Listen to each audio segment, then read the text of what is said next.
Today I learned President Diouf began an anti-AIDS program in Senegal.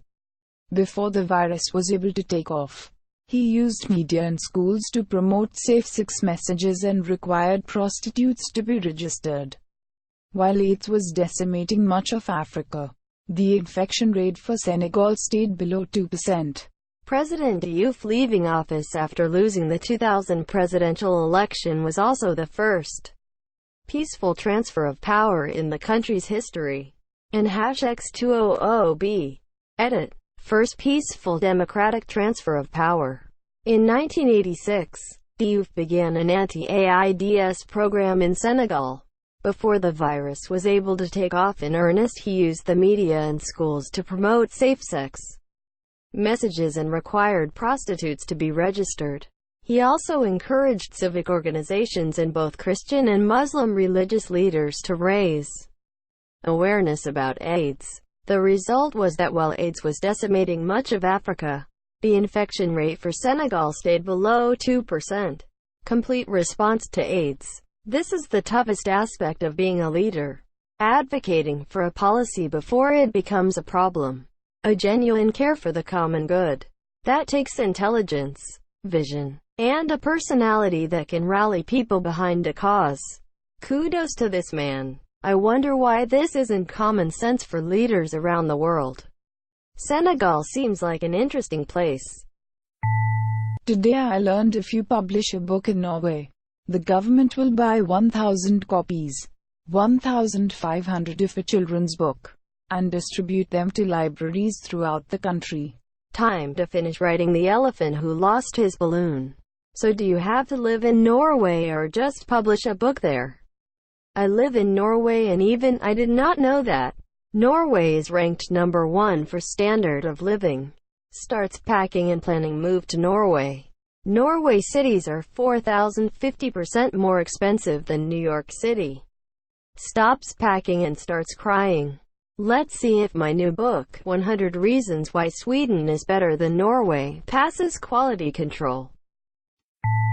Today I learned that comedian Ryan Stiles, from Whose Line Is It Anyway, has been a frequent fundraiser for children with burn injuries, raising over $500,000 for the Burn Children Recovery Center since 2009, helping the foundation to recover from the economy crash of 2008. I used to be a bartender at a casino with a venue for live acts. When Whose Line came, after the show he sat at the bar all night after his set. Just solo. He chatted with everyone, bought a few drinks, was a totally nice down-to-earth guy, and he tipped me $100. He was one of the nicest celebs I met at that job. Side story: lead singer from Puddle of Mudd was the nicest that dude could drink. Edit. Well, this got bigger than expected. My takeaway: everyone loves Ryan Stiles. Mixed reviews on the Puddle of Mudd guy. Not an overstatement, this is one of the funnier men alive. He does it to lessen the karma he's owed from burning Drew Carey all them times. Things you can say about a burn victim but not your significant other. He is a really low-key guy.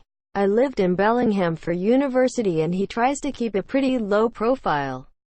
Many people ran into him shopping, myself included. Never heard of a bad interaction. But people also seemed respect. He wanted privacy. Today I learned that Schwarzenegger felt interest in the movie Stop or My Mom Will Shoot 2. Tricked Stallone into starring in it. Stallone later called the movie maybe one of the worst films in the entire solar system, including alien productions we've never seen. I think by Stallone taking this role due to Arnold faking interest also led to Hulk Hogan doing Mr. Nanny or Suburban Commando, based on the idea that if those two guys were interested in those types of roles, he should do them too, and in the process become an action star.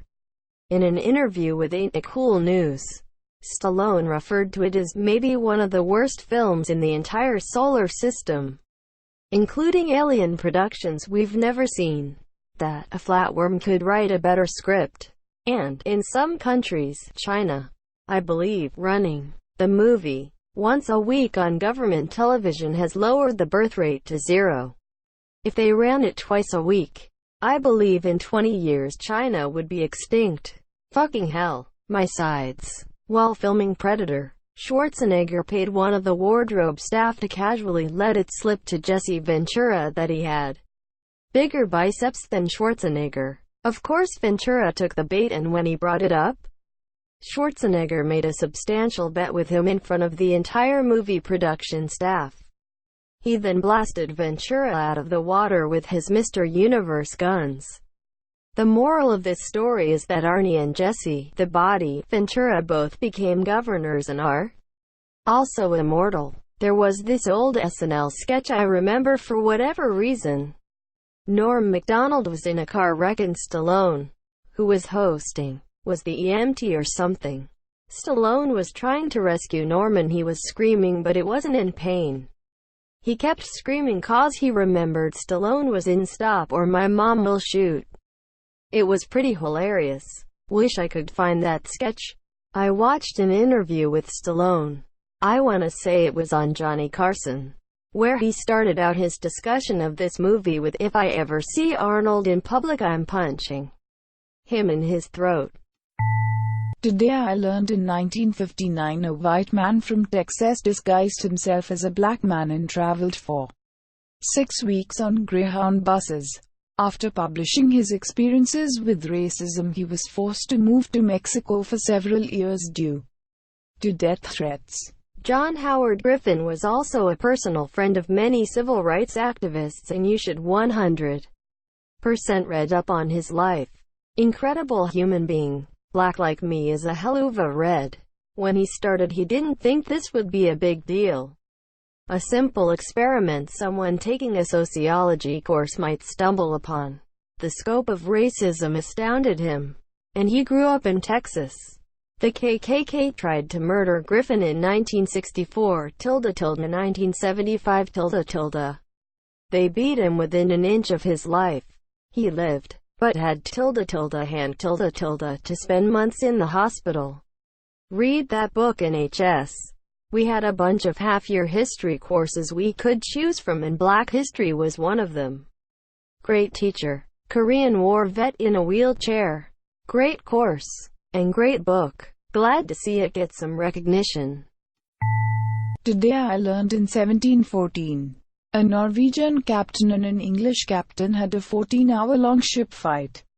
Afterwards, both ships were badly damaged and the Norwegian captain was running out of ammo. He sent an envoy to the English ship, asking if he could borrow some of their ammo. They said no. "Can I borrow some cannonballs? I'll send them right back." The dude was top tier. After the fight, and after winning his court-martial case, he then asked for a promotion and became a captain. He then sent an envoy to the English ship, cordially thanking the English for a good duel, and asked if he could borrow some of their ammunitions in order to continue the fight. His request was denied, and the captains drank to each other's health before the ships dispersed. This 18th century life. After they said no, the captains drank to each other's health, then dispersed. Legit one of the coolest till I've read in a while. And to top it off, this man's name is Tordenskjold, which translates to Thundershield. Somewhat of a legend in Norway. Today I learned that in Singapore, people who opt out of donating their organs are put on a lower priority to receive an organ transplant than those who did not opt out. This is going to get made into a shitty-ass credit question, isn't it? Meanwhile, I have to opt in for donation every time I renew my driver's license. Putting a stop to people abusing the take an organ, leave an organ system. Makes sense, to be honest. Totally fair. Also in the US, if you donate a kidney and something happens to your remaining one, you're bumped to the top of the list. Same if you donate part of your liver. Today I learned that they drink 8 glasses of water a day is based on a 1945 recommendation that had no medical basis. The current recommendation is drink when you are thirsty. Unless you are outside on a hot day or are elderly, then drink a bit more. Urologist here. unless a medical condition argues against it. The rule of thumb we preach to reduce risk of kidney stones, infections, and keep the beans happy and healthy is drink enough fluid so your urine is light, pale yellow. This is more practical than a specific amount and very easy for people to simply look and decide if they are drinking enough or too much. This is also useful as it is applicable no matter your activity level, the environmental conditions, or your body size.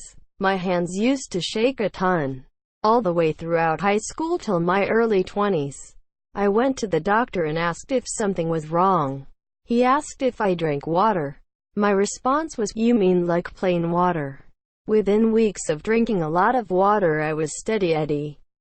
No more shaking. Thanks water. And then when you get older all of a sudden you feel like you're dehydrated. 247. So you're constantly drinking water. But it's never enough. And you ask your family doctor and he's like, "Lol, I dunno," and everyone acts like it's okay. Edit. Damn, son. This blew up. Yeah. Generally if I drink Gator or Powerade, I feel a little better. Might be an electrolyte thing for me. Family is riddled with genetic diabetes. So it could be both. Person shrugging female sign. You can always do with a bit more of that high quality H2O. This post was made by the Kidney Stone Gang.